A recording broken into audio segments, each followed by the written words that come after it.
Hello guys, so ito yung may advice ko sa lahat ng mga orchids collector, lalo na kung may plano kayong magbenta in the future kasi marami na yung mga orchids nyo, dapat po talagang lagyan po siya ng garden net. So yan po guys, yung garden net po kasi guys is protection yan sa sobrang init ng araw at saka sobrang lakas ng ulan. So pag malakas yung ulan, ang nangyayari po sa ulan pag merong garden net is siya, hindi buo ba yung bumabagsak doon sa ating mga orchids. So hindi nasasaktan yung mga orchids natin sa sobrang ulan.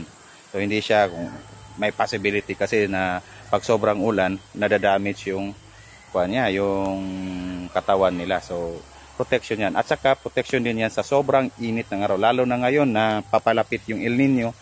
Kailangan talagang maggamit tayo ng garden net. So yan guys, naka garden net siya. Yung ginamit namin na garden net dyan is ito, yung nabibili sa hardware. Yan, double layered yan. Dito siya is double layer yan, tapos sa baba is single. So bakit single? Kasi yung mga bakit double at saka single? Kasi dito mga premium kasi yan, premium orchids.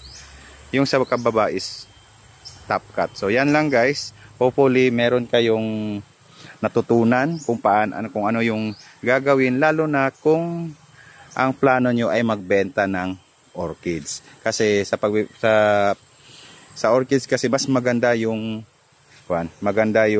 tubo ng dahon, maganda yung dahon nila. Lalo na ito guys, yung sa Muximukara. Maganda yung niya. Nasusunog kasi ito pag hindi mo siya nilagyan ng net. So, para ma-prevent natin at gumanda yung dahon nila, maglagay talaga tayo ng net. So, wag po kayong manghinayang sa mga orchids nyo, kahit nasabihin natin na sunbanda sila.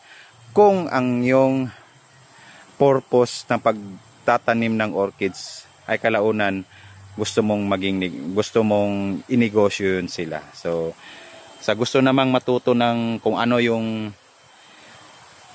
market ng mga orchids, I'm willing to share to you kung ano yung pwedeng benefits of orchids farming. So PM lang po kayo or magtanong lang po kayo sa akin direkta at sasagutin ko naman kayo at tutulungan ko kayong matupad yung matagal nyo ng pangarap na orchid farm. So yun lang guys, bye!